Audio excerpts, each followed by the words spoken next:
One of my least favorite things to shop for is a dress shirt. I can never find the right one. They're either too stiff or the ones made of athletic material feel a little bit too casual. I used to dread shopping for dress shirts, and that's why I am so glad I found Mizzen in Maine.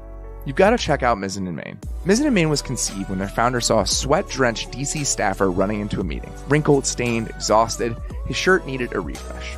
That's what drove Mizzen in Maine to make the world's first performance fabric dress shirt. Fast forward 10 years, and now they make incredibly comfortable flannels, no-tuck shirts, performance polos, and so much more from the same performance fabric they've become famous for. Basically, they make really comfortable men's clothing that you need to try to believe. Possibly the best part of their dress shirts is that they're machine washable, which means no more expensive trips to the dry cleaner. I've worn a Mizzen in Maine dress shirt to both of the weddings I've been to this month. Keeps me incredibly comfortable, incredibly cool, and you look great. So if you want the best damn dress shirts money can buy, check out Mizzen in Maine. Right now, if you go to mizzeninmaine.com and use promo code MAZE, you'll receive $35 off any regular price order of $125 or more. That's $35 off when you go to mizzeninmain.com and use our promo code MAZE. Do you ever wish that before every NFL game, you could get up-to-date and accurate information before placing bets or locking in your fantasy lineup? Well, now you can with the Elias Game Plan app, the ultimate sports betting and fantasy companion for the NFL, NBA, and MLB. Whether you're a part of a fantasy tournament, placing bets, or just a huge sports fan and stat nerd, Elias Game Plan has everything you need. Elias Game Plan is a sports app from the most trusted name in sports stats, the Elias Sports Bureau, official statisticians of U.S. pro sports leagues since 1913. You see and hear their trusted facts all the time, from television broadcasts to radio, but now you can have all the stats, facts, and team and player updates in the palm of your hand, all backed by their renowned research team. And with their new chat function, you can talk directly to them and receive the information you need to back your big decisions on betting or fantasy leagues. Plus, their newly added weekly survival pool analysis keeps you in the game.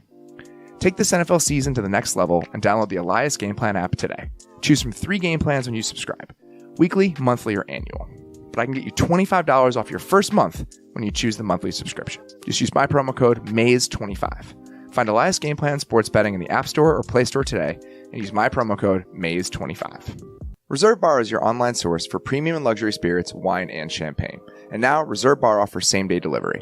Reserve Bar has a vast lineup of rare and hard-to-find bottles, premium brands, celebrity spirits, and limited releases that you just won't find at your local store. No one does spirits gifting better than Reserve Bar. Looking for an elevated gift? ReserveBar.com has you covered, and you can have that gift delivered right to your door. The hot trend in spirits is ready-to-go cocktails. Have you tried these? They taste better than ever, and Reserve Bar now has a huge collection of them. These canned cocktails are great for parties when you don't have time to tend the bar, and ideal for tailgating season, which is already in full swing. Visit ReserveBar.com today and use promo code MAZE to save $10 off your purchase of $75 or more on spirits, wine, or pre-made cocktails, but only when you use our special offer at ReserveBar.com with code MAZE. That's ReserveBar.com, code MAYS. This offer expires December 31st, 2022. This is the Athletic Football Show.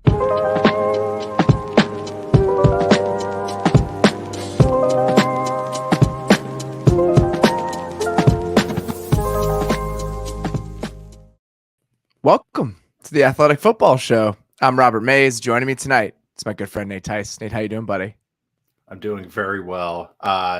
Amir Smith-Marset can fumble the football at the end of the game. Trevor Lawrence can throw an interception in the end zone, and I'm still doing okay. You want to know why? Because the Seattle Mariners. Yes, because of the Seattle Mariners are going to the next round. I am okay. I'm doing great, actually. So, yes, even with the interesting Sunday slate of action, I was in a giddy mood all day. It doesn't matter what my bets were, what my fantasy teams were doing, did not matter. The Seattle Mariners are going to the next round. I wish I had that to lay back on. Unfortunately, I do not. Some of our favorites did not have a great Sunday. We'll get into all of that. We're going to talk about the Jags letting us down a little bit. Talk about the Lions letting everyone down. Everyone in the chat right now is very concerned about the state of the Detroit Lions, which I totally understand. They got blanked by a team led by Bailey Zappi. We're going to talk about some questionable calls that happened over the course of this game. But I want to start with that Sunday night game as a way to get into a kind of larger conversation about where we are as a whole. Watching that Sunday night game, thinking about those two teams, thinking about the AFC North in general, thinking about most of the AFC outside of the Buffalo Bills and the Kansas City Chiefs tomorrow. Is anyone good? Do we think anyone is good? You look at the league right now, a vast majority of it are stuffed somewhere between 3-2 and 2-3. Look at point differential. The Bills lead the league in point differential at plus 91. The Eagles are at plus 47. So are the Niners. After that, the Jacksonville Jaguars are the 5th best point differential in the NFL. They're 2-3. Most of these teams are just somewhere in the middle right now. And it's hard to get that out of my mind as I watch another NFL Sunday where you're like, I'm just kind of throwing my hands up because I'm not sure about any of this.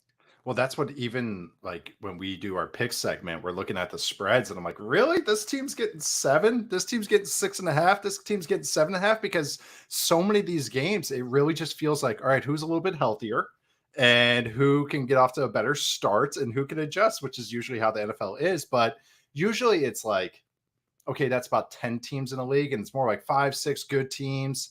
Okay, 5, 6 bad teams. Now it feels like there's like 2 good teams, 2 bad teams.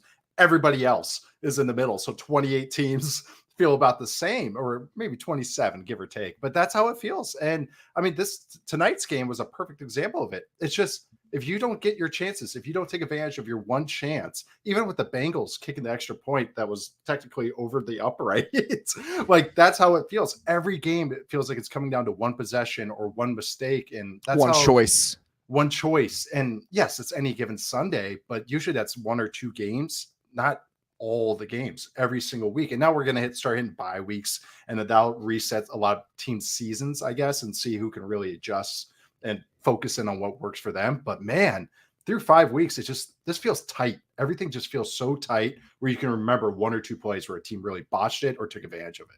Think about what just happened in that game. The Bengals have that disastrous goal line scenario where they run a reverse and then they try to run a shovel pass. They end up getting stuffed.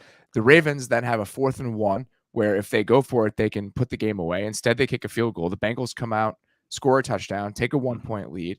All of these sliding doors moments just feel so incredibly important in all these games that are so, so tight. And when you watch a lot of the league, when you watch tonight, and the Bengals and the Ravens are probably solid teams, but when you watch them play and then you watch a team like Buffalo play, I think very few teams, even if we don't think the Steelers are very good, are capable of putting a beat down on someone like the Bills did today against Pittsburgh. There aren't that many teams that feel capable of trotting out that sort of firepower and being able to dominate in that fashion. And I think that's why we're seeing these tiers start to emerge where you have Buffalo and Kansas City and maybe the Eagles, even though they squeaked by today against Arizona, where they can really manage that. But everyone else probably falls somewhere in the middle. And that's the prevailing thought I have about the league in general after 5 weeks. And I think it feels even tighter because points are so hard to come by this year. Yes, agreed. And so that's where I think that's why it feels just so mucky and just so like everything feels sticky in the sense of the scores. And then also just with how these teams, like getting a first down, an important first down, like a 3rd and 4 conversion, a 3rd and 9 conversion feels like such an air out, like either a sigh of relief or the defense, just their air coming out of their stomachs a little bit. And I don't know. It usually you can point to 2 or 3 games on a Sunday, but really it's just feeling like, especially with all 32 teams are playing, so it's 16 games a week, that it feels like double digits of these games are coming down to it. And I know that's what the NFL wants. They want the parity. They want the 1-score games, but a lot of these are scores that are 20-17. They're very low scoring. It's not a 38-35 barn burner. I mean, we did get Seahawks Lions last week, which is a lot of fun, but it just feels like every game the Seahawks play and there's going to be 70 points scored. But other than that,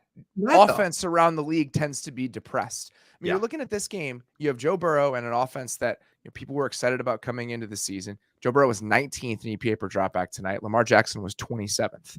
And these are offenses that can't find themselves consistently. And I think that's true for a lot of offenses around the league. I mean, you have Josh Allen being able to make 3 or 4 alien throws over the course of that Bills game in a pretty windy day and somehow still pushing the ball downfield like that, averaging 10 yards a play somehow. But other than that, it still feels like a slog in a ton of these games. Even a lot of teams that I think are stacking together wins are doing it with defense. We'll talk about the Cowboys in a little bit. The Niners defense is obviously great, even though they're losing pieces now. So it just feels like a lot of these scenarios are pretty fragile outside of like 2 or 3 teams. I mean, you watch that game and it's like, do you feel good about the Bengals right now? Do you feel good about the Ravens right now? Nope. I think it's hard to feel good about either of them. And they're probably, who's the best team in that division? You could name one of 3 teams probably, and you Yep. could go that route in a lot of different divisions right now. And that's just kind of how it feels. Everything feels really condensed, really jumbled up. And I'm sure a couple teams will kind of shake loose at some point over the next month or so here. But for the most part, that has not happened yet. And that's what's funny is like the Browns almost feel like the cleanest team, especially on offense. Yeah. And it's with Jacoby Brissett and a They defense can't that can't stop the anybody. run. They can't stop anybody. But when I watch their offense, I'm like, okay, this seems sustainable because like the Ravens is just like, hey, Lamar, go do stuff. Like, and then the Bengals is kind of like Burrow, and then hopefully get some holding penalties on Jamar Chase or something of that sort. Like, so these, I don't know, it's just the consistency. I think that's really what it is everything feels very high and low for every team. There's going to be a couple teams we talk about tonight that's where it feels. And the AFC North is like a perfect little snapshot of that every team, they have these amazing moments. Like you see Burrow throwing a dig route to T. Higgins. Oh my God, it looks beautiful. You see Lamar doing Lamar things, throwing to Mark Andrews on the move, or just creating his own stuff in the run game. It looks amazing.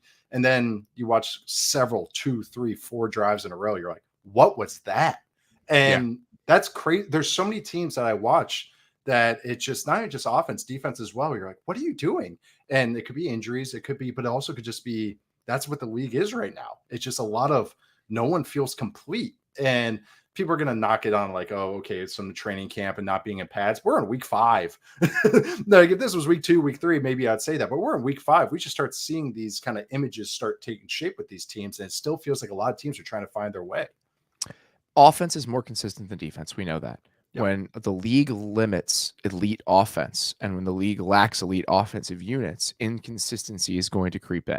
And that's where we are right now. There just aren't really elite offenses in the NFL. If you look at it top to bottom, you've got a couple that are playing really well, but for the most part, we've been missing those. And I think that's why that inconsistency has crept up.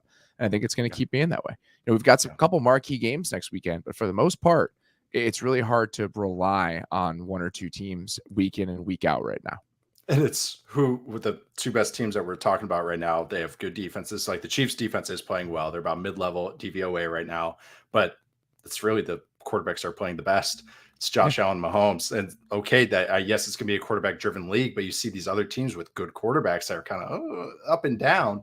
But I mean, Josh Allen today, he's throwing a whole shot to the field into the wind, and then he's making a free runner miss. So these mistakes that defenses are making other teams make, their room for error is just so huge that they create explosive plays when it should be a negative. So, I mean, there's even the Bills today had a field goal blocked, I believe, terrible return to start the game. Josh Allen throws a pick in the end zone and they win by several scores. Like that's the only team I could say in the league that I feel like can overcome that. The Chiefs had a special teams blemish game against the Colts a couple weeks ago, and they almost overcame it, but they didn't. And so it's kind of crazy that we're in this place that even the teams that we consider elite, any given Sunday, that's just kind of how it's going to feel this year. I mean, it's awesome. It's entertaining, but it's also like going to make lose my hair because there's no narratives for me. There's nothing that I can just latch onto. It's just going to change week to week, which is a lot of fun, but it's going to be crazy. I think week in, week out. All right. We're going to take our first break here. When we get back, we're going to talk about a division that actually is playing pretty well with You Have My Attention. We all know that it can be hard to stay motivated to work out when the temperature starts to dip. You got to layer up. It's a little colder outside. It's harder to get up, get out of bed, and get on the move. But when you've got goals to meet and miles to log, keep your feet warm and dry with the weather-repellent Wool Dasher Meisel shoe from Allbirds. Don't let winter storms put a damper on your run. Grab a pair of the weather-repellent Wool Dasher Meisels from Allbirds. I love the Wool Dasher Meisels that I have from Allbirds. I've been wearing them for a couple of years now. I wear them to go on a run. I wear them to run some errands. They're a super functional shoe. They're very light, so they're easy to travel with. They're a huge part of my daily routine. Allbirds printed the Wool Dasher Meisel's carbon footprint right on the shoe, so you know its impact on the planet. Then they offset the footprint to 0 to make it a carbon neutral product. Allbirds built the Wool Dasher Meisel using natural materials to have a low environmental impact, so you can break a sweat without breaking the planet. This fall, keep your feet cozy and dry with Allbirds Wool Dasher Meisels. Discover your perfect pair at allbirds.com. That's ALLBIRDS.com. Guys, you've got to do yourself a favor and try Sax. I've been talking about them a lot lately. They make the most comfortable underwear for men, thanks in large part to their patented ballpark pouch. Basically a built-in hammock that keeps everything in place with no irritation and 24/7 comfort. Sax underwear is legitimately life-changing. They just announced Steph and Trayvon Diggs as new partners of the company. Saks has the softest styles for everyone, and their sport line is next level. Athletic shorts, compression tights, swim trunks, all with a ballpark pouch. I love the Gainmaker 2-in-1 short that I got from Saks. I'm very particular about my workout shorts. I like a built-in compression short, a really soft material. That's exactly what these shorts are. They have been in heavy rotation for me ever since I got a pair about a month ago. Here's the kicker. Everything is backed by Saks Comfort Guarantee. That's 100% satisfaction or your money back. So head on over to Saks.com/maze and get 10% off plus free shipping using promo code MAZE today. That's SAXX.com/MAYS and promo code MAZE at checkout for 10% off and free shipping. Gentlemen, you had my curiosity, but now you have my attention. All right, we're talking about all these teams and divisions that can't win any games, and now we have an NFC East that has a 5-0 team and 2 4-1 teams. The NFC East, you have my attention. Goodness gracious. The only division where anybody can win a game. Apparently so. And like only their losses are like against each other too. It's like, yes, they're just beating up on other teams. And it's not, I mean, yes, okay, we thought the Eagles would be a solid team, but as soon as Dak went down with the Cowboys, I was like, all right, well, that was fun. Like that was okay, good run that you guys are going to have. They're 4-1. Like, what is this? And of course, yeah. And then of course we're going to talk about the Giants in a sec as well. But yeah, this is just pretty crazy. We're not going to dig into the Eagles really tonight. They won a squeaker against Arizona. We're going to talk about that game tomorrow on the Monday Hangover with me and Deontay. If you guys want to come back and check out that conversation, want to figure out why the Eagles struggled to move the ball a little bit. I was locked into a couple of those other games in the late slate. That includes the Cowboys and the Rams, like you just alluded to. I've talked about this a bunch of times in the last couple of weeks. I've had the Cowboys dead in the water after Dak got hurt. I just thought that they would fall off a little bit on defense. I didn't trust them being able to sustain who they were last year without the same turnover production. And their defense has been absolutely terrifying. Amazing. And now they're 4-1 and they're right in the mix of this. The Rams offense was barely functional for most of that game. Outside of the one deep shot to Tutu Atwell and the 75-yard touchdown to Kupp, which obviously big plays count, but play in and play out, they struggled mightily to move the ball in this game. You could just feel how kind of unsettled they were before every single play, where they're just hanging on for dear life. And that's kind of what it feels like when you're playing against the Cowboys right now. I mean, this is the most I feel like Stafford I've ever seen him like create in the pocket. Like he's like spinning around and moving. He had to.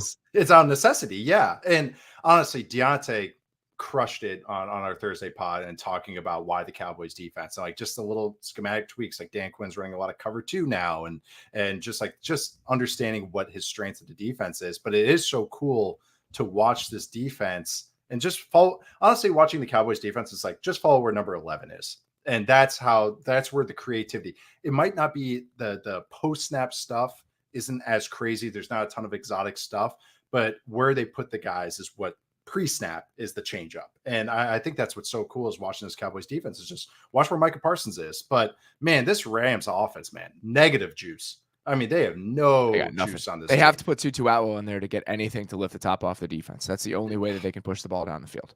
And I mean, like I just looked it up too. There's 43 running backs with 30 or more carries this year.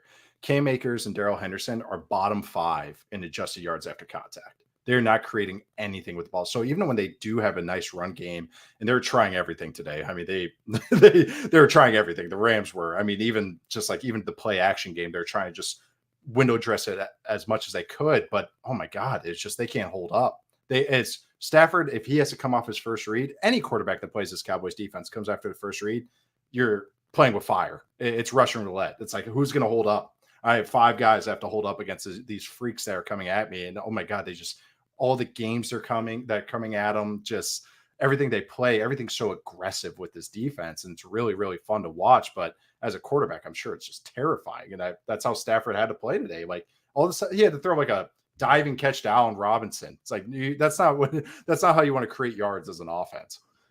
They had a 47.5% pressure rate without blitzing in this game. Oh my God. When they were bringing 4. And that's how it felt. I mean, DeMarcus Lawrence lined up for guard. Dorrance Armstrong making plays while lined up inside. He's a nice player, by the way. He is. And they've become this type of unit up front where the guys start coming out of the woodwork the way the Niners have been like over the last 5 years. The Rams where defense a couple of years, like, you know, it's just, and that's what happens when you kind of Yep. build this little ecosystem of pressure and mindset and the way that we play up front. The guys start to pop a little bit. You have a Dante Fowler play here and there. You have a Dorrance Armstrong or DeMarcus Lawrence. Tristan Hill had a TFL today. Sam Williams had a TFL on the play before, but now you're looking at 2nd and 18. That's the problem, is every time they started to get something going on the ground, it just got totally short-circuited. You want to know how many yards before contact the Rams averaged today on the ground? Before contact. 0.13. 0.13 yards before contact. They can't run the ball. They can't block anybody. They averaged 2.53 yards per carry over the course of the game, but even that isn't indicative of how bad it was. On those outside of those 2 long plays the Rams hit in the passing game, Stafford averaged 4.48 yards per attempt. It's a product sum of the Cowboys defense being incredibly good right now, but the Rams offense is also pretty broken. 11 QB hits today. Stafford, I mean, he's already banged up and he's just taking all those hits. Somebody said that like he's gonna be on the injury report and they'll just say all, like they won't say arm. That's how it feels right now. Just say all. But even like and the Rams last year in the offense, something we gushed about, the empty stuff and all the chip help stuff and couldn't blitz them and all that, but they would hold up anyways, which I always thought was so cool. Is today on some of their 3rd and longs, they were locking in the running back in protection. So they're basically saying, not even if you blitz. So like, okay, sometimes the running back gets caught going like, if somebody got coming and then he doesn't release on the route, they were literally just saying, you stay in there. So if somebody comes free, you help out, which is like, that means you're playing a hand down. You're playing a card down before the play even gets going, because then the guys have to win down the field. You're getting one less body out in the routes. And that's kind of indicative of what the Cowboys defense is doing, but also where this Rams offense is at. They're like, we don't trust our guys to hold up. Hey, just hang in there. So that's what college teams do. That's what the Steelers offense does, because they have a college offensive coordinator. So that's the kind of stuff that they do. They're like, screw it. We're not going to sort it out. You just hang in there and take a charge. And the fact that the Rams are doing that, who I've always thought have a good protection plan, man, that's just speaking to where they're at in this 2022 in week 5. We're in October. It's like, oh boy, just get to the bye week and hopefully you can regroup. All you need to know about where the Cowboys are, where the Rams are, and where the NFL is that Cooper Rush threw for 102 yards in this game, and there was never a question about who was going to win. They had 10 first downs. They had 10 first downs today. And they controlled the game the entire way Without through. a doubt. It's insane. It's crazy to watch a game like that and just never feel like the other team is threatening when your offense can barely move the ball. But that's where we are. All right. While we're on the topic of the NFC East here, the New York Giants, you have my attention. The Giants are 4-1. We've talked about the Giants a little bit. Talked about the Giants offense on the Thursday preview show. Here's what I will say about the Giants. Yeah. I was treating them like a fun little oddity with the ways that they were moving the ball on offense, with the play action stuff that they were using and the wildcat and all of that. Yeah. I was legitimately impressed today. It went beyond some fun little oddity to the point that I was like, you know what? I was incredibly impressed with the way that they played. No Leonard Williams. Adoree Jackson gets hurt at some point in the game. They have non-NFL wide receivers. Daniel Jones is hurt coming into it. Saquon Barkley missed a chunk of time in this game, and they still managed to beat a Packers team that we'll talk about how flawed they are. But I also want to give the Giants credit for the way that they played today and just the way that they've played over the course of the season so far. When we talked this morning, I pushed back at you real quick. I was like, "What? No, we got to talk about how the Packers are just not nothing." But rewatching this game and watching it in the whole, that's the thing. I get caught in the moment too, and I'm watching it live, and I'm like, "Oh, well, this happened and this happened." But man, that's the thing with this Giants staff. I'm going to talk about the players in a sec, but this staff, it's a well-regarded staff. Like Andre Patterson as defensive line coach, Bobby Johnson offensive line, Mike Kafka. Like they have guys, Wink, a defensive coordinator.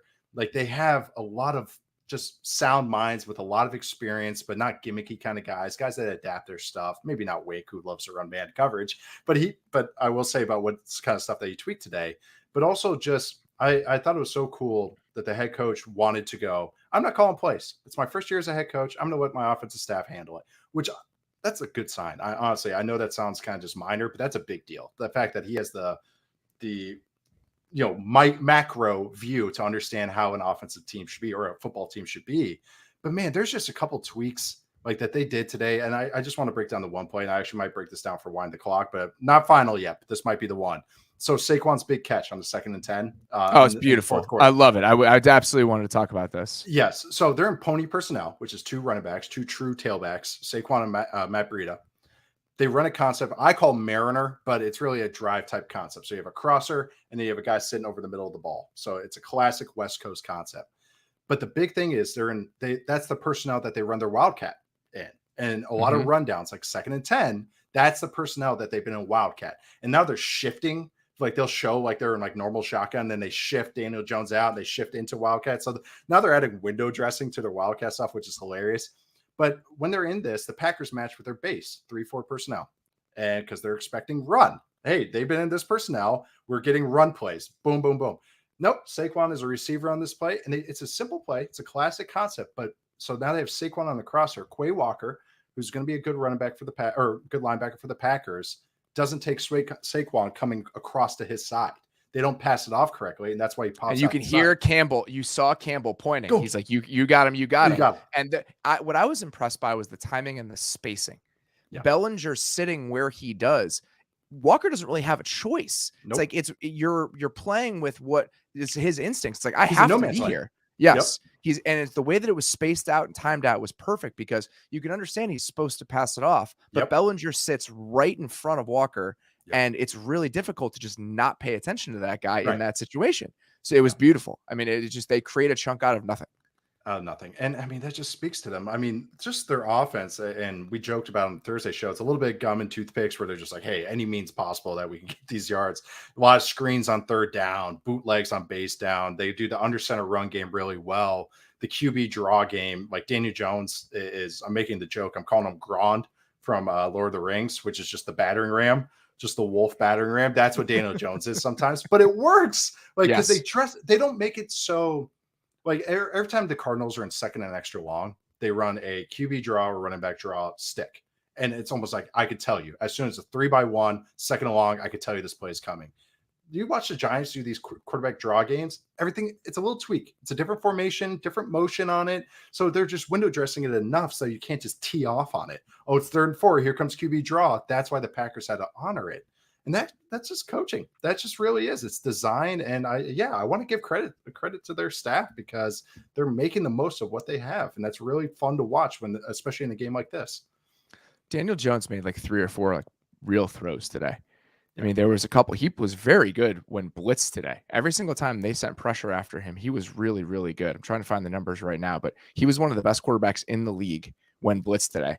So second best EPA. That's been one of his worst things. Like is it gets pressure because he holds on to the ball so long. So second best EPA of the week when blitzed. He was blitzed on 38.7% of his dropbacks, 10 of 12 for 133 yards and 6 first downs.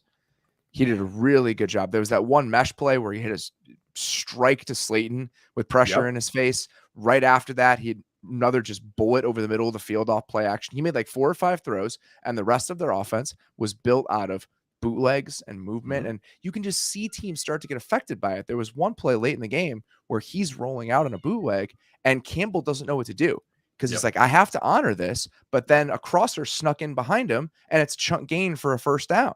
It all fits together in a way that actually doesn't make sense. The one big run that Saquon had in the Wildcat, they were in an unbalanced formation.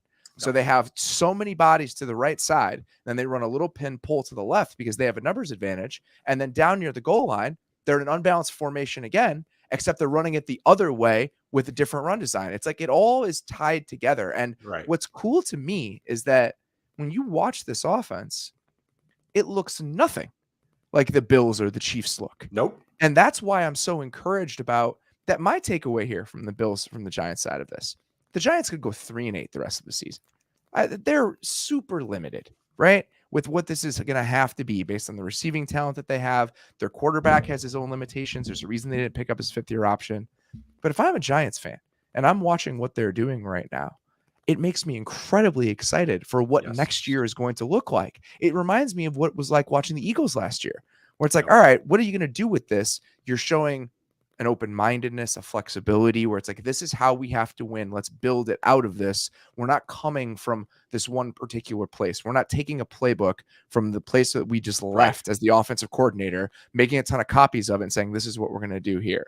They're doing what they need to do to put their guys in the right positions. And then on defense, like, you got something named McLeod making plays in man coverage at the end of the game. I mean, there's so many guys out, so many guys you can't even name on that side of the ball, and they're preventing the Packers from moving it consistently. I think they deserve a lot of credit for getting the most out of the players that they have. The players that they have aren't very good, and I think we will see that over the long run. But they have maximized the talent on this roster in pretty much every way imaginable. I mean, even in just speaking about knowing situations, and that comes down to coaching as well, and just smart players and understanding that. But I mean, the last play of the game at the last drive for the Packers was they batted the ball down. The Giants batted the ball down. And that is, okay, the Packers offense is so funny. So much jet motion.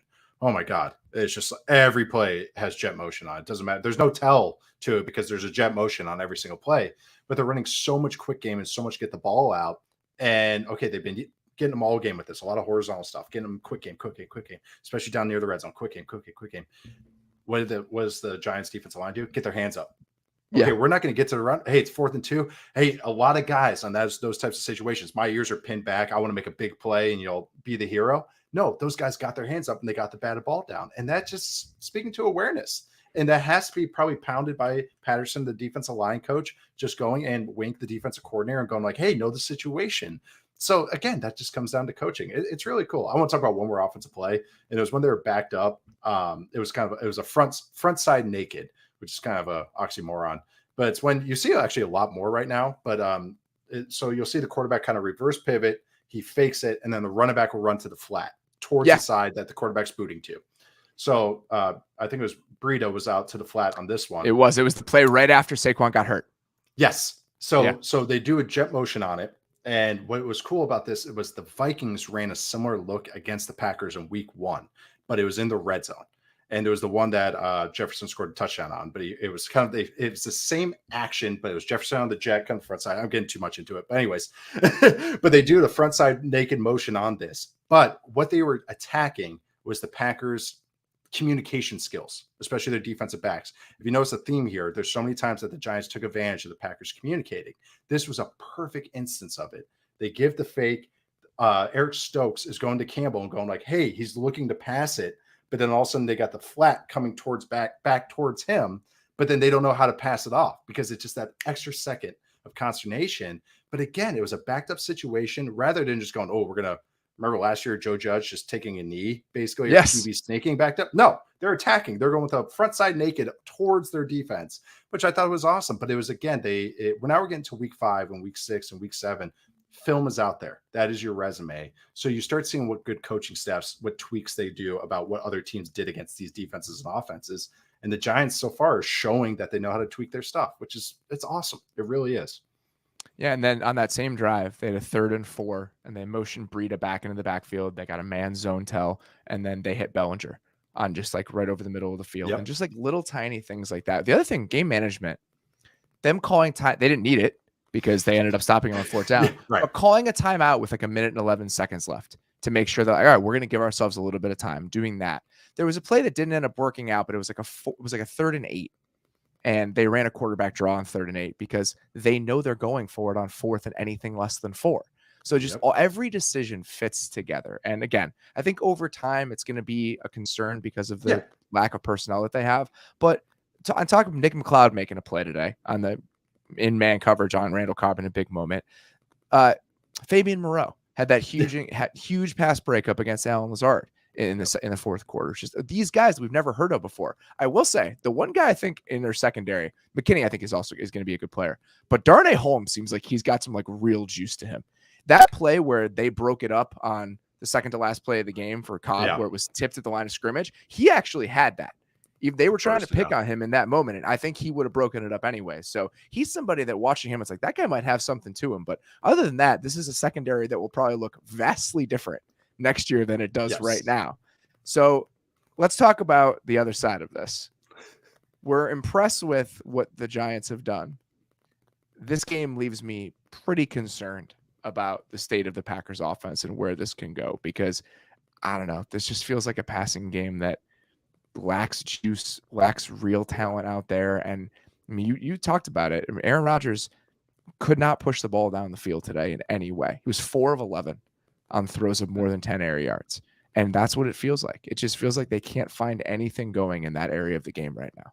Dude, their whole offense is like package plays, like flats and Yeah. you know, like bubbles, and oh my God, it's just over and over and over. Like the best thing they do is the little split back play action they do where they hit the little glance, you know, quick hitter in breakers, which is something which is hilarious because Rodgers used to crush teams in like 2012 with that. So it's funny how like we're 10 years later, we're getting back to the same schemes. But I mean, like after the sequence, the Giants had a long drive. It was beginning of the fourth quarter. You could see Rodgers on the sideline just getting cranky. I'll say cranky. And Cranky's a good way to put it. Yeah. Justice Mosqueda had a great, and he texted me and he just goes, I guarantee you, first play, he's going to throw it deep. He goes, I could tell you right away. Sure enough, Rodgers threw it. It's the emotional blitz, but it's the emotional shot play. It was the emotional shot play. That's exactly what it was. I was trying to think of the best way to say. I was going to say performative, but yeah, I think emotional shot play. That's exactly what it was, because it was first down. He should not be throwing that, and he's throwing deep to Lazard. I like Lazard. He's a great role player, but you're not throwing deep to Lazard. Like that's not like 1, 2, or 3 on your like favorite plays you're dialing up. Then on third down, that safe drive, because they go 3 and out. They run 989, so which is 2 verticals on the outside and a read route in the middle. They block it up. Rodgers the whole way just launches it to Lazard late, so that's why it was short. And also Lazard, again, you don't want him on the vertical route. And it's just one of those where it's, what is this offense? I mean, the heat map looked like a smiley face, and I was trying to find the Krieger quote from Archer, where he's like, you know, you drop off the body parts and it looks like it's going to look like a smiley face. And I was trying to find that quote because I knew you liked that, because that's exactly what it felt like. And I mean, okay, if you go against zone, okay, Rodgers can find those spots, but who's beating man for this team? That's against this team. When you have a man-heavy team, the way that the Giants are, yeah, and you got Nick McLeod out there and Fabian Moreau out there. See, that's like McLeod's going to be your guy now. You're going to remember. I'm not trying to shit on these guys, but like these are guys that were waiver claims. They're street free agents. They're people that are barely hanging on to the edge of NFL rosters, and they're getting gloved up in man coverage by this team. Yep. That is really scary. Yep. Yes. I mean, the fact that Randall Cobb in the slot is still your best option against man is just like, woof.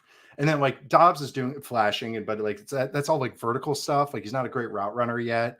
So like that's also a thing. It's just, it's a very hard offense. It's a tight offense. The run game is good, and yes, those package plays work for 6-7 yard gains, but where are the 15 to 20 yard chunks coming? Because I mean, honestly, you're playing against the Giants, which you should have a talent advantage against, and you're making it look hard. So now imagine when you're going against the bona fide teams, like, you know, like that's going to be a rough slate, and that's what it feels like. I mean. Yeah, it's just this offense. It's just like I say gum and toothpicks with the Giants, but that's how it feels with this Packers offense at times. Like it's just like we're doing anything we can to window dress it and make it work. And that's, you know, that's not what we're usually used to with this type of offense. I also want to talk about the Packers defense a little bit. We talked about it last week, maybe a couple weeks ago, how they've just left me a little bit cold watching them. That's how I feel today. Like this was supposed to be one of the better defenses in the entire league, and they've been really good against the pass for the most part this year. But the Giants move the ball pretty consistently in this game. And that just shouldn't happen. When you've spent as much as you have on that unit, especially in the front seven, all of the resources that they've pumped into it, and they just don't seem to be making any progress on that side of the ball. And this is the sort of performance where it's like you were supposed to be able to carry the team and off. You're supposed to carry the offense as the offense. This was supposed to be a 2013 game. This was supposed to be a 20 to 13 you were supposed to be able to win 20 to 13 games this season based on the way that this team had been built. And for them to lose a game like this and for the Giants to move the ball that they did the way that they did in the second half is extremely frustrating. Yeah. Where are the big plays? Like that's this whole team, offense and defense, but where are the big plays? The explosives for a defense or the TFLs, the sacks, the turnovers. And it just feels like they're lacking on it. They just like, it's kind of funny how they're kind of mirror identities of each other, the offense and the defense. It's just it's more efficient than explosive, but that's hard. I mean, that's a hard way to live. And I mean, just the over and post concepts that, I mean, the Giants hit them with a couple of them today where they're just run the over and post. So like a lot of play action, heavy concepts, even on the bootlegs. And you can see some miscommunications happening with this Packers defense. And it's like, man, the Vikings shredded you guys with that week 1, and we're in week 5, and the Giants are doing it against you. Oof, that's a little. It's just dicey, and it's just not what I was expecting. I thought this defense would really take a big leap forward this year, and they haven't. They absolutely have not, and I think that's a really big concern because the offense continues to lag. All right, we're gonna move on here. We're gonna talk about a team that we just cannot figure out even 5 games into the season.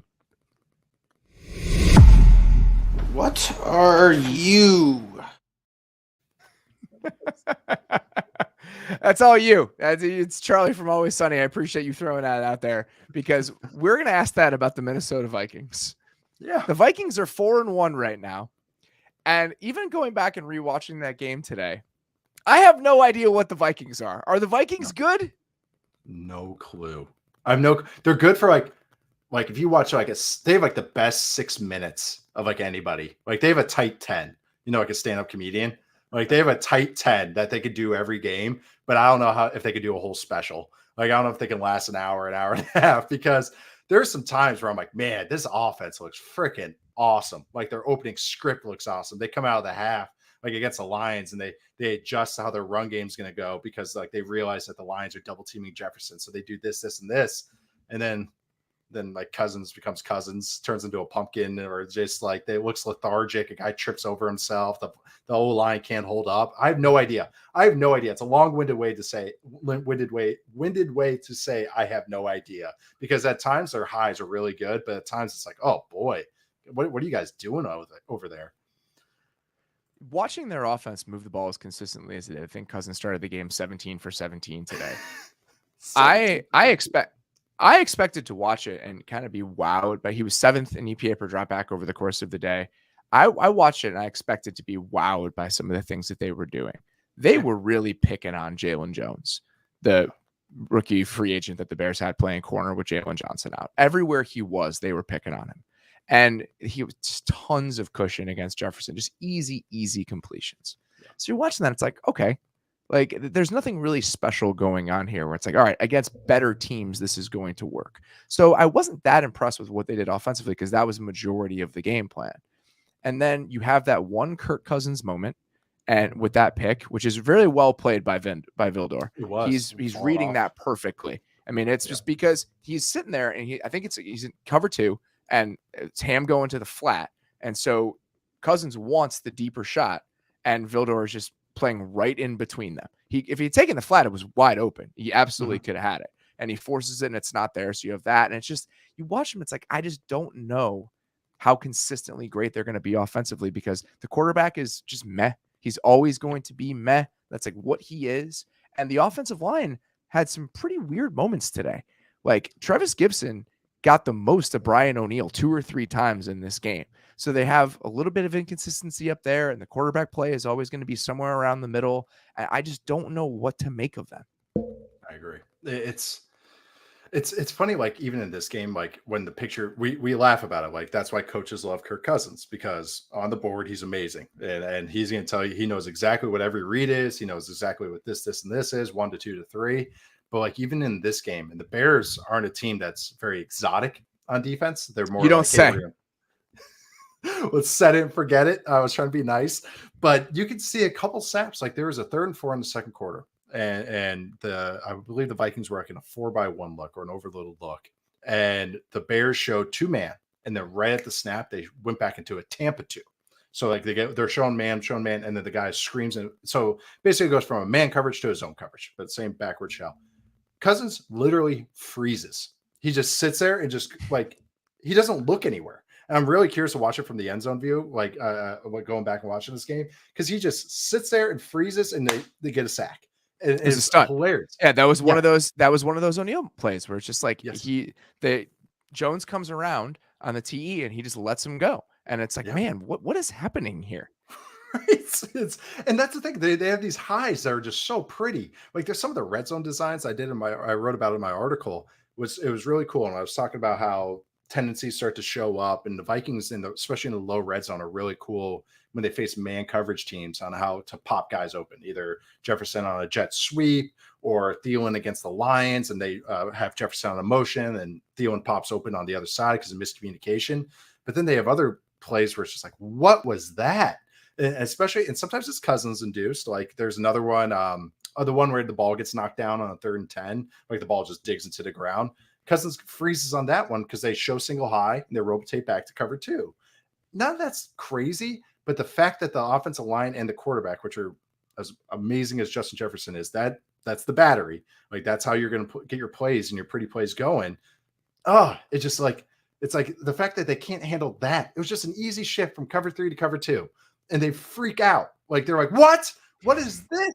And then they'll go on the next drive and they'll have like a sweet pop pass to Irv Smith. So it's like the highs are amazing with this, but then the consistency is not there, which is kind of not what you want to see for a team that maybe I thought would be more efficient with some explosives sprinkled in. I didn't think this would be such a high and low type of offense.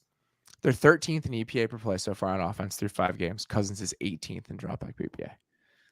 God, just like it's a Rorschach test. It's like, what do you want to see from this? Do you want to see the potential? Do you want to see where they can go? Or do you want to see what has been overall middling offense so far, even though they're 4-1 and in a division where we're not that excited about the way the Packers are playing, right, and the Lions are 1-4 and the Bears probably aren't going to be a very good team. So right, I mean, this Vikings team is cruising toward the playoffs. Whether they're good or not is an entirely different conversation. Hey, our coach of the year pick looks great. But also, the problem is Brian Dable is fucking that up pretty intensely right now. Right? Or Nick Sirianni. Like, there's a lot of them. But no, even like we're just talking about the offense. We're focused on the offense. But even the defense, for a defense that has some vets out there, there's so many communication issues. Like you watch this Bears game today. There's so much where the Bears are just putting the guy in motion. And you see the Vikings players looking at each other at the snap of the ball. And it's like, ooh, that you don't ever want to see that. Like once or twice a game it happens. But the fact that I could rewatch this game in 5 times, I believe on my count, just my hand count, that right at the snap of the ball, there's 2 guys looking at each other like, what are we doing here? Which, oh man, that's not what I was expecting out of this team. I know it's a new staff and everything, but I just thought it'd be more of a consistent team on offense and defense that were like, man, I wish their highs would be a little higher, but I thought the floor would be a little higher. What'd you think about what the Bears offense looked like today? Because this is one of those games where I start to talk myself into it a little bit, I think. I mean, I'm kind of am a little bit with this team. I mean, I'm never out on Fields. I'm still buying stock on him. I'm sure we're going to talk about on Thursday. I know you are. I want to table that conversation for a second. I mean, he played well today. I mean, this is the best game he's played all season. I think it's by far. I mean, the shot to Mooney is just an incredible catch, but that's also just giving your guy a chance in that spot. They used a ton of empty today, and he actually looked pretty good in it. Which is a good sign. He had 12 empty dropbacks, and he only had 29 dropbacks in the entire game. He was 6 of 10 for 108 yards. So it was 0.48 EPA per dropback out of empty, which is that'd be Josh Allen's leading the league at like 0.34 right now. So that just tells you how efficient that they were. And it wasn't just that one shot. I mean, they were using it consistently, and he was getting rid of the ball quickly. And when he wasn't getting rid of the ball quickly, he was taking off quickly. He was decisive today in a way that I think was, and Amir Smith-Marset, if he doesn't get that block in the back, that what I think is a pretty cheapy block in the back, the Bears could win this game. Yes, it's a highlight, like 40-yard touchdown run. Yeah, I know. And there's times too, like on third downs too, where Fields, that's the thing. I'm glad you said decisive. That's what's been my blemish with Fields. I can tell he's trying to do the right thing, but it's like, dude, you got to get through this checklist quicker. Hey, screw steps 3 and 4. Just get through steps 1 and 2. And I know he's a smart player. You can tell he's intelligent, but he's got to speed it up. It's like, dude, quicken it up. And there's a couple times where he stepped up in the pocket, went 1 to 2, and he hit it like a dig route with like as he's moving in the pocket. Those are the signs of progress. Of course, the running stuff's amazing, and I'm glad you brought it up. Like you said, decisive. That's why the running looks so much better today than sometimes it does, because he's going, okay, this is an opening, I'm going, as opposed to he kind of likes to waver around a little bit and he's trying to be perfect on everything. And it's like, no, just do it. If you make a mistake, make it fast. And today was like this is the most confident he looked, especially in the I agree with that. I You agree were with that. confident today. And you saw it a little bit with the Giants game last week, but this was the most confident you looked this entire season, which is good. You want the arrow pointing up. Just little tiny things. Like there was a 3rd and 6 with like 6 minutes left in the fourth quarter. They were an empty again. They did a good job today of chipping also out of empty just to give more time. So they're making sure, all right, we're going to clear the picture up for him, but we're also not going to leave him hanging out to dry. And they chipped, and then he hit Mooney on a little whip. And it was just like his eyes are going to the right places. He's moving quickly. He's being decisive. It's like, all right, this is the type of stuff I can get behind, because this is not what their passing game has looked like for the most part this season. And, the shots to Mooney, like that's obviously the highs, but just consistently good process down in and down out. This was much better than it's been, but we will have plenty of time this week to talk more about Justin Fields and the Chicago Bears offense for good or for bad. We're going to take one more quick break here and then get to some stuff that disappointed us a little bit this week. Almost all of us have known someone that's dealt with hair loss over the course of their life. 42%, almost half of men, experience moderate to extensive hair loss in their lifetime. There are options, though, that are available to help stop balding in its tracks. The sooner a person starts treatment for hair loss, the easier it is to keep the hair they have.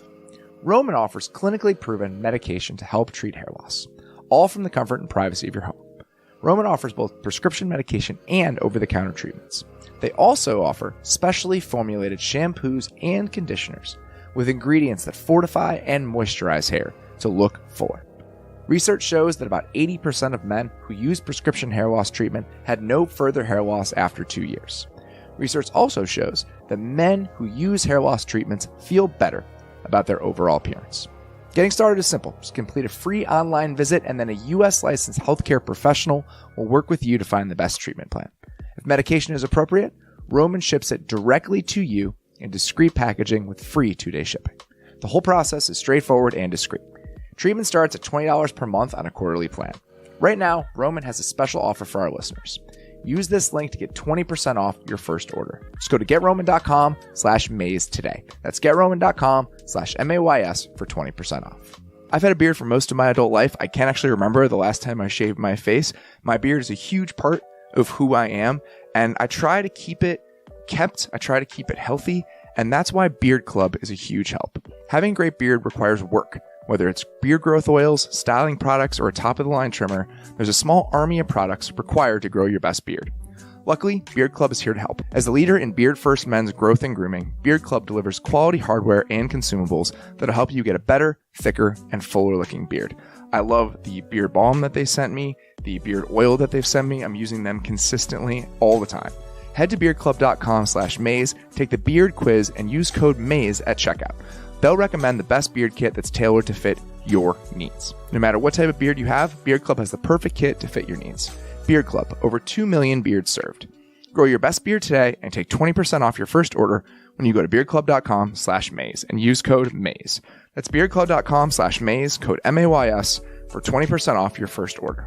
I don't know about you guys, but whenever I go to the drugstore, I always seem to wait to the last minute hoping they'll be open, and then they're not. Or I get stuck in a huge line and it turns into a half-hour trip.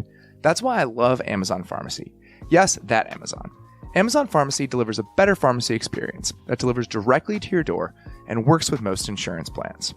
I've started using at-home pharmacies. It is a huge help and it's a huge convenience. You don't have to worry about going to the store. It comes right to your door, makes things so simple. Amazon Pharmacy helps you save time, save money, and stay healthy. There's transparent pricing, so you know what you'll pay before you pay it. It's so great. Prime members can save up to 80% on their prescriptions. Like I mentioned earlier, Amazon Pharmacy works with most insurance plans. And check this out. If you ever have any questions or problems, real pharmacists are always available at Amazon Pharmacy, no matter what time, day or night. Your medication gets delivered to your door, so there's no more rushing out to the store, hoping you'll get there before they close. A pharmacy that works for your life with meds delivered to your door. Doesn't get any better than that. Switch to Amazon Pharmacy and save time, money, and stay healthy. Learn more at amazon.com/maze. That's amazon.com/mays. Amazon.com/maze. Average savings based on usage and inside RX data as compared to cash prices. Average savings for all generics are 78%, 37% for select brand medications. Restrictions apply. We're still cool, man. We're still cool. I'm not mad. I'm just disappointed. Nate, the Jags lost to the Texans today. Yes, They scored did. 6 points.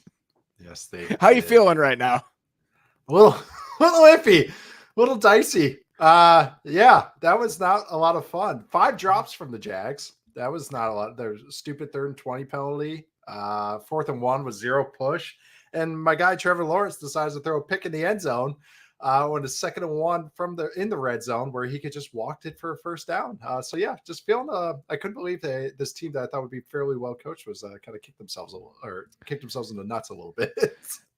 Went back and watched this game, and the stat that I came up with, which it feels right after you go back and watch that, the Jags were 12th in EPA per play on plays before they got to the 40-yard line. So from plays from their goal line to the opposing 40, they were 12th in EPA per play today.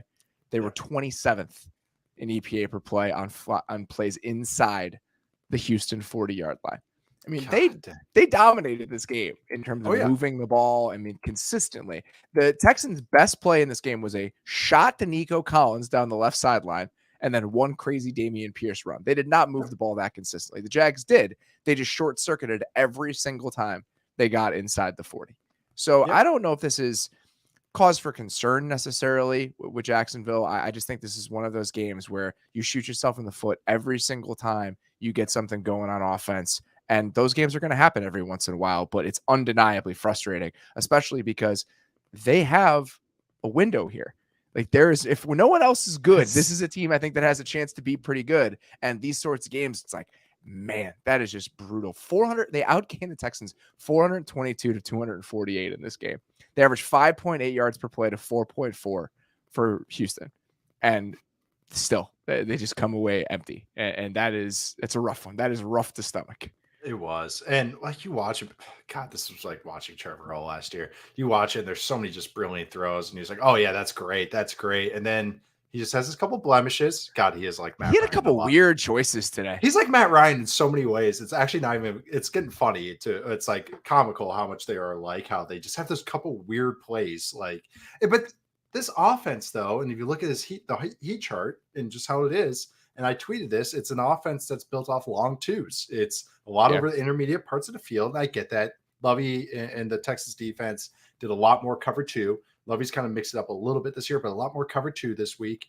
And so you saw a lot of digs, a lot of benders. Those are hard throws. And this is why I like Trevor Lawrence, because he's willing and able to throw those over and over awesome and over. Seam ball thrower. He had like 3 or 4 today where it's just like, ooh, goodness gracious. It's so fun. And it's like, I know. And like Evan Ingram's playing well, so I shouldn't knock him as much, but it's like he is throwing to Marvin Jones and Evan Ingram and not really the guy, Jamal Agnew, like those types of guys. But man, and the screen game's good. The naked game's good. That's why it's like, I don't want to get too down on this, but you see some of the blemishes with the roster a little bit. And this is what we had qualms with going into the year. Not a lot of outside guys and not a lot of speed down the field. Like Travis Etienne's their best juice guy. He's a running back. And Agnew and Etienne are all they got in terms of juice.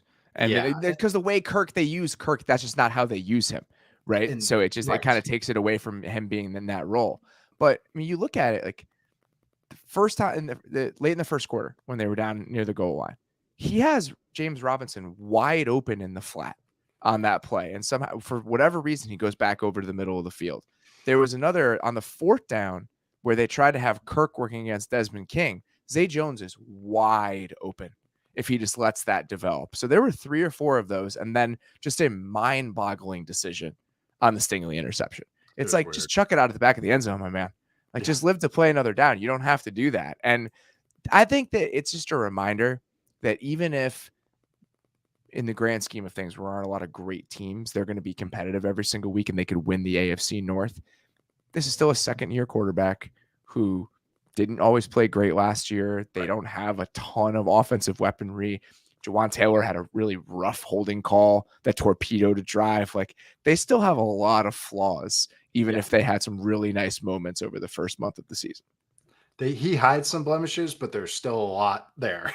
And that's what with him and also with the team around him. And that's what it looked like today. It's an incomplete team. Even if I'm optimistic with what they're doing, it's just still, there's a lot to be desired. You get another team. Oh my God, we could say this about 27 teams. You just wish they were a little bit more consistent. And that's how the Jaguars play it, especially on offense. And then even if Trayvon Walker doesn't get dinged for that personal foul, it was going to be like 3rd and 17. The Jaguars could win this game. So, but you just expect a little bit more of a complete performance against a Texans team that is deep in rebuilding mode. Right. All right. One more performance that I'm a little bit disappointed by. The Lions got shut out by a team that was quarterbacked by Bailey Zappi today. Skunked by them. I couldn't believe the score.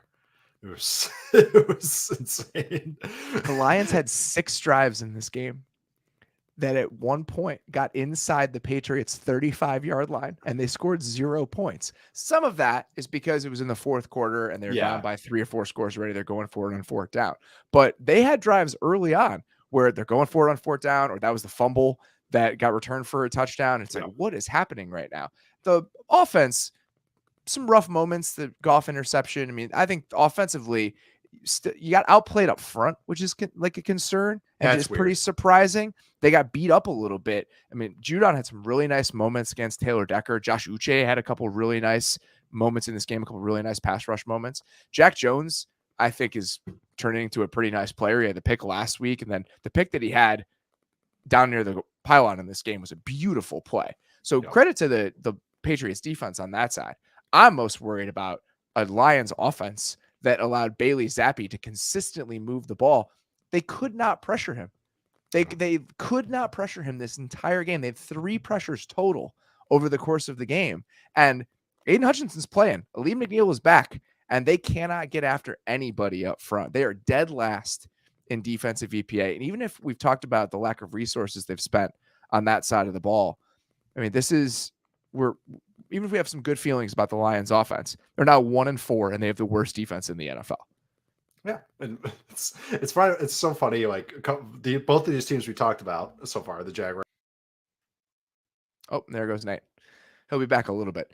That was the lack of ability to get after him in this game is what was most concerning. He finished 5th in EPA per dropback. Bailey Zappi did in this game. He was 17 of 21. Again, they had 4 pressures on 22 of his dropbacks. If you look at the actual next gen stats, I believe Ollie Connolly tweeted this out.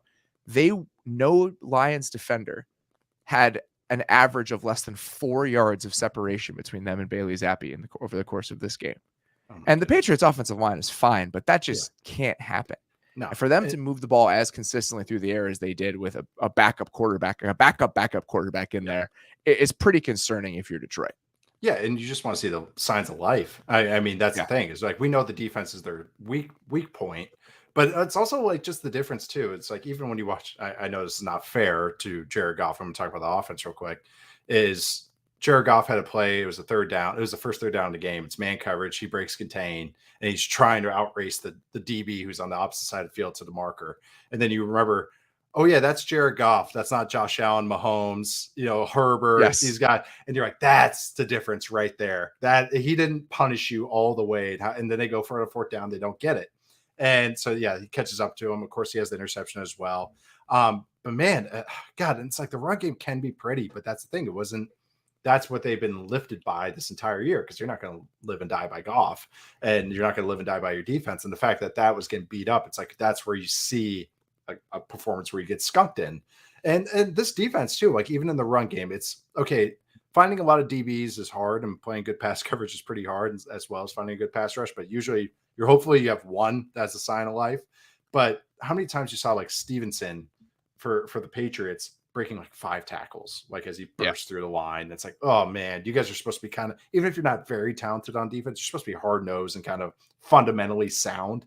And you're just getting in the right spots. Yes. It's one of those teams that I think last year I was more impressed with the way they were coached on the defensive end. The players weren't very good, but it's like, all right, they had some nice moments. I could see this moving forward in a positive direction. And that just didn't happen. And I know they lose Okuda at some point during this game, and they're banged up on the back end, all of that. But still, this just shouldn't happen against a 3rd string quarterback. And it's definitely cause for concern with the way that they've played on that side of the ball. Especially when you see some of those floaters coming out. It's like, how are you guys not? Because oh my God, balls floating out. You're watching on the TV copy, and the ball's floating out, and you're like, oh, that's going to get knocked down. And there's a guy catching it wide open. And you're like, how? How do you guys, even if you're not getting there right away, how do you guys not recover in time? So yeah, it's just a reminder. And we keep saying this when we talk about the Lions, and I hate to kind of beat over the drum. They were expected to win 6 games this year, and we were excited. That's exactly right. But we need exciting teams. I know We're we do. so desperate for teams So that are like desperate. mildly exciting that when the Jags have this type of game against the Texans and the Lions get blanked by Bailey Zappi and company, we're like, God damn it. Like I just need a little bit of excitement. I'm upset by the Jags. I really am by today's game because it was like, just even if win 13-10 or something like that, just win, just chalk one up for the W column so we can talk about a different game. But I know that's the thing. It's like we got the Lions offensive line. They kick ass and then they get beat up a little bit. And it's just like, oh no, come on. Like this is something that we were latching onto. Now that's getting loose too. But yeah, no, it is really just that's how this league is right now. Just even the stuff we get excited about, they just knock us back down week in, week out. One more thing I'm disappointed in, and it's no fault of their own. I'm pretty bummed that the Niners defense is falling apart. I'm pretty bummed about it. Bosa goes down. Emmanuel Mosley tears his ACL today. Jimmy Warren has a broken hand. Eric Armstead is already missing some time. We talked about it on Thursday's show. The Niners defense is one of my favorite thing to watch in the NFL right now is when they're playing. And they just, as a unit, they're terrifying. Like the mindset that they play with is incredible to watch. And then all those guys start getting hurt. It's like, we cannot have nice things. And I'm getting really frustrated about it. We just can't talk about any of them now. It's like, oh, how about that Lions run game? And it's poof. Look at Trevor Lawrence coming together. Poof. It just every week we just can't have a Thursday show where we talk about anything. We're just gonna talk about like, ooh, what's the spread? That's all we're gonna talk about now. All right, couple of things I wanted to hit before we get out of here. We had some pretty controversial calls in the back half of those early games. First one, the roughing the passer call on Grady Jarrett is on the podium for the worst calls I've ever seen in an NFL game. It's because when you watch the replay, he holds him up as he's bringing him down. The way he finished the play was almost, I tweeted this, it was almost gentle, and they gave him the 15-yarder. And I'm not saying that the Falcons would win the game or all that, because on the previous play, there's a pass interference penalty that should get called. For the most part, this stuff comes out in the wash. I'm just absolutely disgusted that we've gotten to a place where that is a roughing the passer call in an NFL game. And that's what happens when you have a ref that's 67 years old making these decisions. And that's something that there should be an age cap on this. My parents are in their early 60s. I wouldn't trust them roughing a game, even though they know all the rules. Are you kidding me? But I couldn't believe it. And he doubled down on it. Of course you have to. But he was just like, oh, yeah, he forcibly threw him to the ground. And it's like, come on. I actually loved what I think it was on Fox that game. But whatever, they showed a replay of all the times Tom Brady got hit that game. And you could just see it. They're like, that wasn't a penalty. That wasn't a penalty. That wasn't a penalty. Like, they're even just commentating on it. And then all of a sudden, just boom, they show that one with Grady Jarrett. It's so just he tackled him. That's all he did. That's all he did was tackle him. He just rolled. That's it. There's no jerk. There was no alligator JJ Watt twist. There's nothing. He just got pulled around and dropped him on his keister. Like, what the hell? I know. I couldn't believe that. And like you said, it's not like we don't know what the Falcons would do. Especially if they have to drop back and pass all those times to win this game. But still, give them a freaking chance, especially in that kind of moment of the game. Another pretty controversial call that happened today. The Chargers going for it on 4th and 1 from essentially their own 30-yard line, where if they don't get it, they've given the ball back to the Browns in field goal range. There's been a lot of discourse about this already, shockingly, considering it's Brandon Staley and the Chargers going for it on 4th down. There is a contingent of people that think he should be fired for even making the decision. There's a contingent of people who think that it was a no-brainer that with the way the game was going, you go for it on 4th and 1. The math says that you go for it. I fall very much in the middle of those two camps because it was not 4th and 1. It was 4th and 1.7. When you go back and watch it, it was closer to 2 yards than it was to 1 yard. It was. In the overall flow of the game, neither of these teams has been able to stop each other at all. So if you don't want to give the Browns the ball back and it's 4th and 1, run the ball. If you can have the option to run it, and that's part of the chance for to make the conversion, I think it becomes a no-brainer. The 1.7 and it being almost 2 yards, I think puts it up for a debate. I have no problem with it going either way, but this idea that it was, look at the math, it was 1 yard, how you absolutely should go for that. It was not 1 yard. And I think that needs to be brought into discussion because it's a little bit more nuanced than that. Yeah, it's every situation is different. And I know we want to cut and dry it as much as we can. Like we want to put on the prime vision on Thursday nights, and it's like, oh, third one, go, third two, go, all that. But I mean, but also you got to take into consideration what you're calling. Like, I can't wait. This is just weekly at this point, talking about Joe Lombardi's play design. But they're going to go on I'm going to call it 4th and 2. That's I wrote down on my notes as 4th and 2. They ran slant flats with double slants on the other side, which is a day one install play for every offense in America. Cop out play to me, because that's like, hey, quarterback, make us right. Just, pick a read. You're not saying it's a progression read and we have a perfect design. The thing was, they had a 3rd and 2 earlier in the game. They went 3rd and 2, and then they went 4th and 2 and didn't get it. That 3rd and 2, you know what play they called? Slant flat with double slants on the same side. They called the exact same play. And then they went 4th and 2, and guess what they called? Stick, because of course they did. And he took the one-on-one to the X's side. I think it was Mike Williams. But again, you got to take that into consideration as well. It's like, do we trust what we're going to call here, even though we have a superhuman at quarterback? But that's another part of like the equation that you have to put together. I don't know. I'm aggressive. Like I'm kind of always been like that. Hey, let's put it in our guys' hands rather than cross our fingers and hope, that miss the kick or that we can hold them and all that. They weren't stopping them, like pass game or run game. They weren't. So I kind of get it. So I'm always going to be siding with the aggressive side, but you always just got to take in consideration. Do I trust my offense coordinator's play call here on 4th and 2? Because if he showed the exact same play on 3rd and 2 that they stopped, and we didn't even run it right because the running back didn't go to the right side on that 3rd and 2. That's not exactly what I want him to repeat as his play call.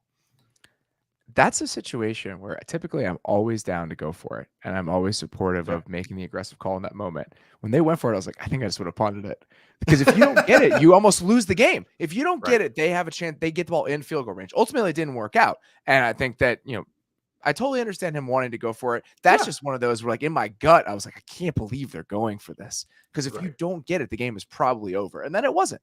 There was another decision in this game, though. The Browns had the ball in their own 30 when they were down in the second half, and they went for it on 4th and 1, and they didn't get it. That, to me, was almost a worse moment, because you have a guy who is the king of quarterback sneaks, and you need 6 inches. And they ended up handing the ball off and not getting it. That one was way more frustrating to me than the Staley one was.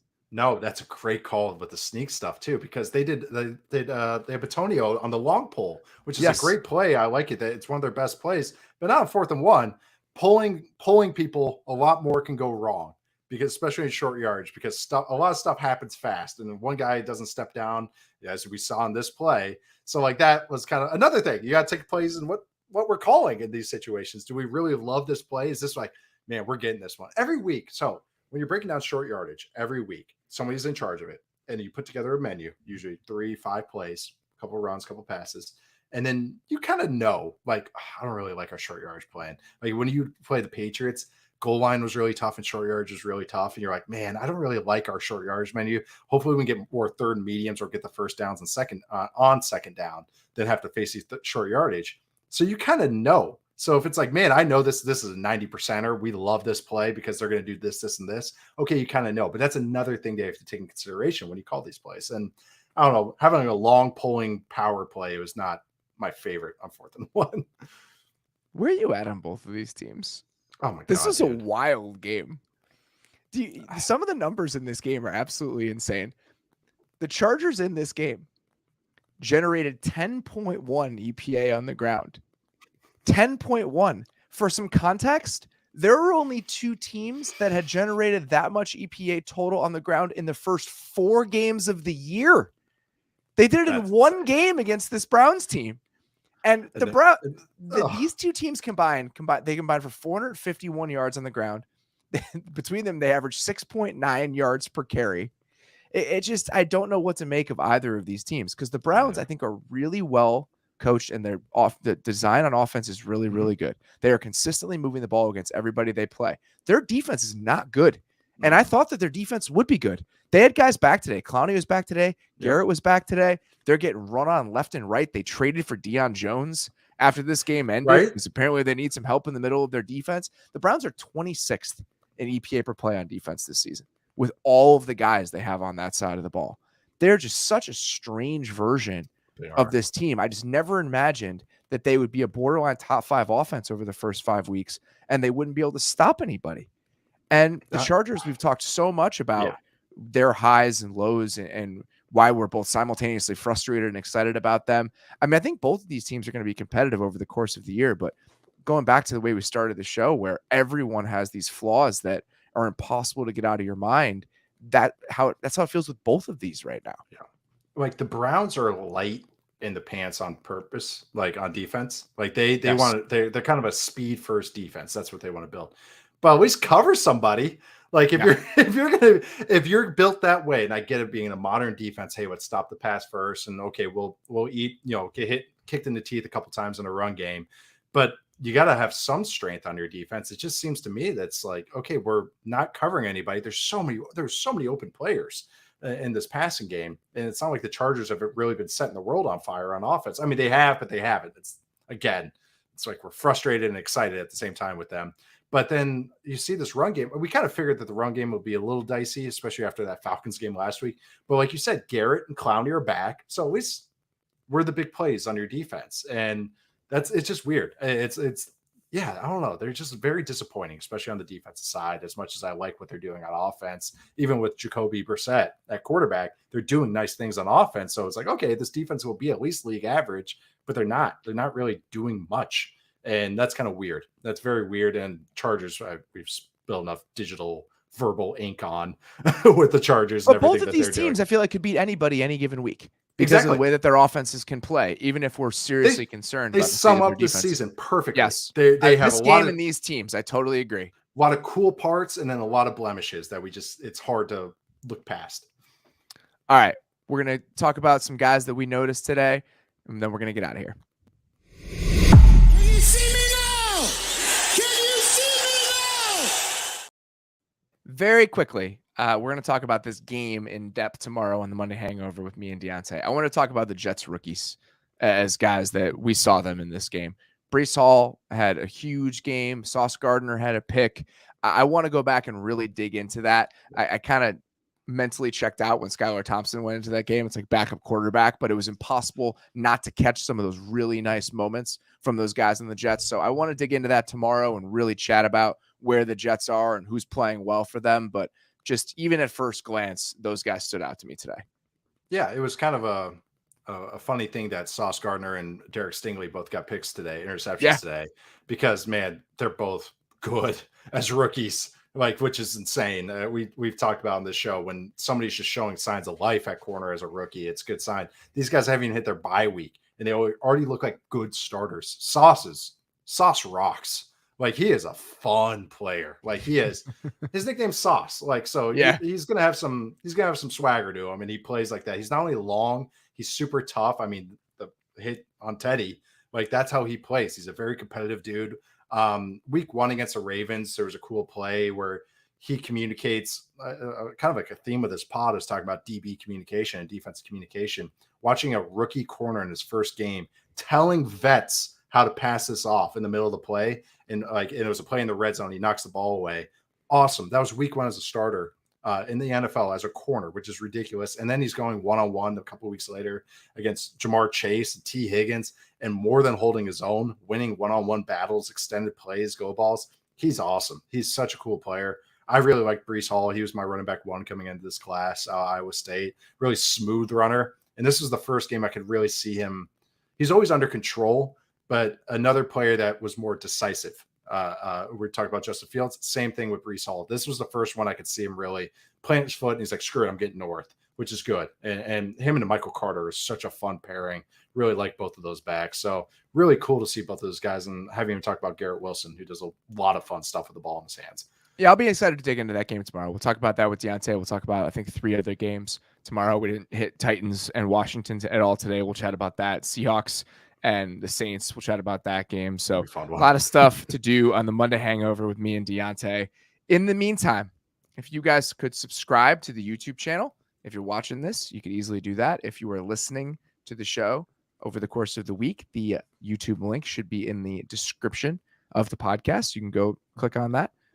Follow us on YouTube. We're doing our Thursday recap shows on YouTube only. So that is the only place that you can watch that. It's where you can watch Wind the Clock, which is Nate's new X's and O's video series that we're doing. Highly encourage you guys to do that. Also, please subscribe to The Athletic, theathletic.com/football show. And if you could, you guys have been doing a really good job of this, and I sincerely appreciate it.